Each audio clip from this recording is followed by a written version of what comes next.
শ্রাবণীর সাথে সবাইকে স্বাগত জানিয়ে আজকের রেসিপি হলো পায়েস। গোবিন্দভোগ চালের পায়েস বাতাসা দিয়ে বানিয়েছি। তো সামনেই দুর্গা পুজো, লক্ষ্মী পুজো আসছে। আপনারা এইভাবেই ভোগ নিবেদনের জন্য এই পায়েসটা করে নিতে পারেন।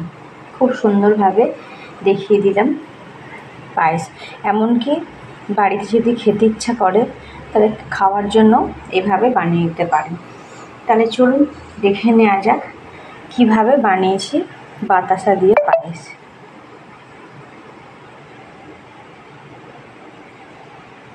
আজকে একটা অন্য ধরনের রেসিপি নিয়ে চলে এসেছি বন্ধুরা। এখানে 1 লিটার দুধ আছে। দুধটাকে এলাচ তেজপাতা দিয়ে গরম করতে দিয়েছি। আগে থেকে একটু ফুটিয়ে রেখেছিলাম। আজকে স্পেশাল রেসিপি হচ্ছে পায়েস। কিসের পায়েস? না, বাতাসার পায়েস। এর আগেও ছেড়েছি বাতাসার পায়েস, তো একটু অন্য ধরনের করে শেয়ার করব। সামনেই আসছে দুর্গা পুজো, লক্ষ্মী পুজো। তো ওই ভোগের জন্য কিভাবে রাখবেন, কিভাবে দেবেন, ভোগ নিবেদন করবেন, তারই উদ্দেশ্য করে এই ভিডিওটা আজকে শেয়ার করছি।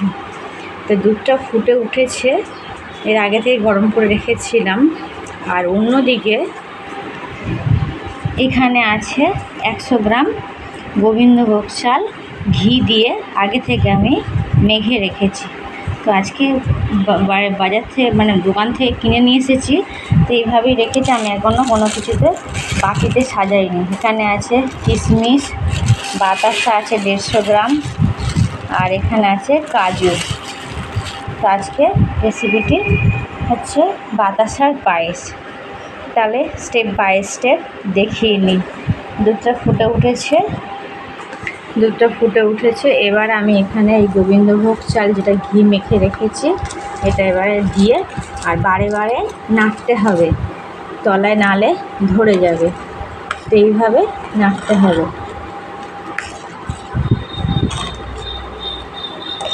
ঘি দিয়ে মেখে পায়েস করলে পায়েসের স্বাদটা দ্বিগুণ বেড়ে যায়।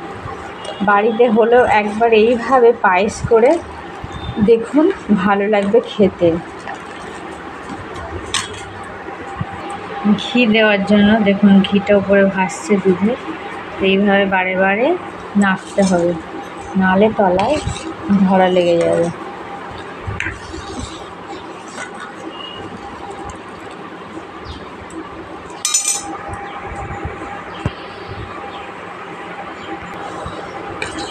আবার একবার দেখিয়ে দিলাম, দুধটা খুব সুন্দর ফুটছে।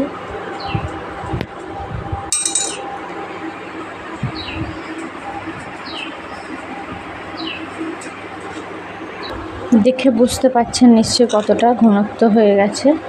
চালটাও সিদ্ধ হয়ে গেছে, দেখে বুঝতে পারছেন চালটা ফেটে গেছে মানে সিদ্ধ হয়ে গেছে। এবার এখানে আমি বাতাসাটা দিয়ে দেবো।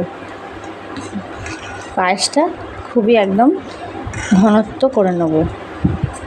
এইভাবে জাল দিয়ে করে নিতে হবে।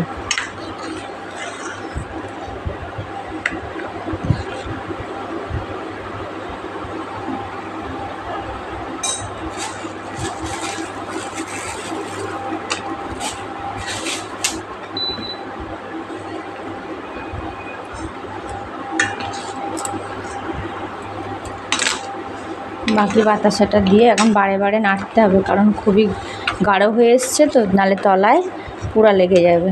আর পায়েস পুড়ে গেলে খুবই গন্ধ ছাড়ে, খাওয়া যাবে না।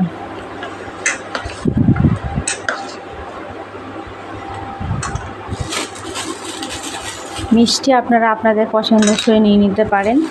আমি এখানে 150 গ্রাম বাতাসা দিয়ে দিলাম।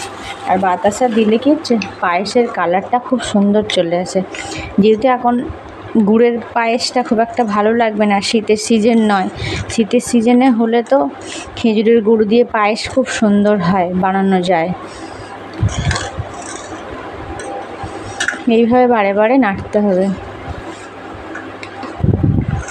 কাজু কিশমিশটা একটু ভিজিয়ে নেব, জলে ধুয়ে নেব, নিয়ে পরে দেব।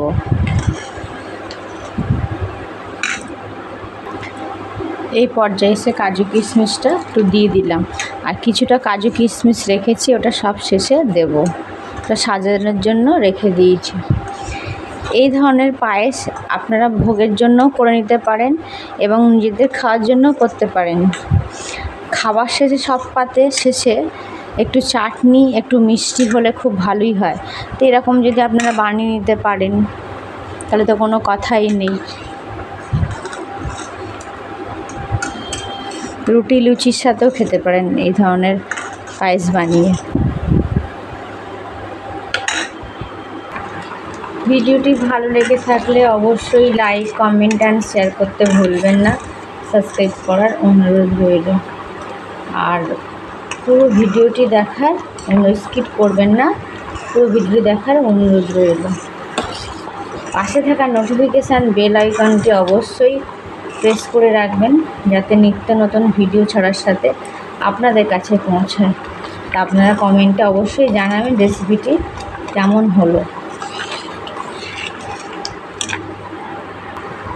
গাঢ় হয়ে গেছে, আমি আরও গাঢ় করব,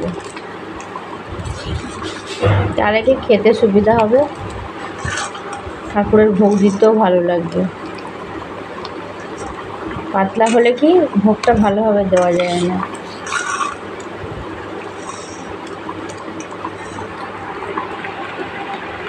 গোবিন্দভোগ চালের পায়েস বাতাসা দিয়ে অলমোস্ট ডান।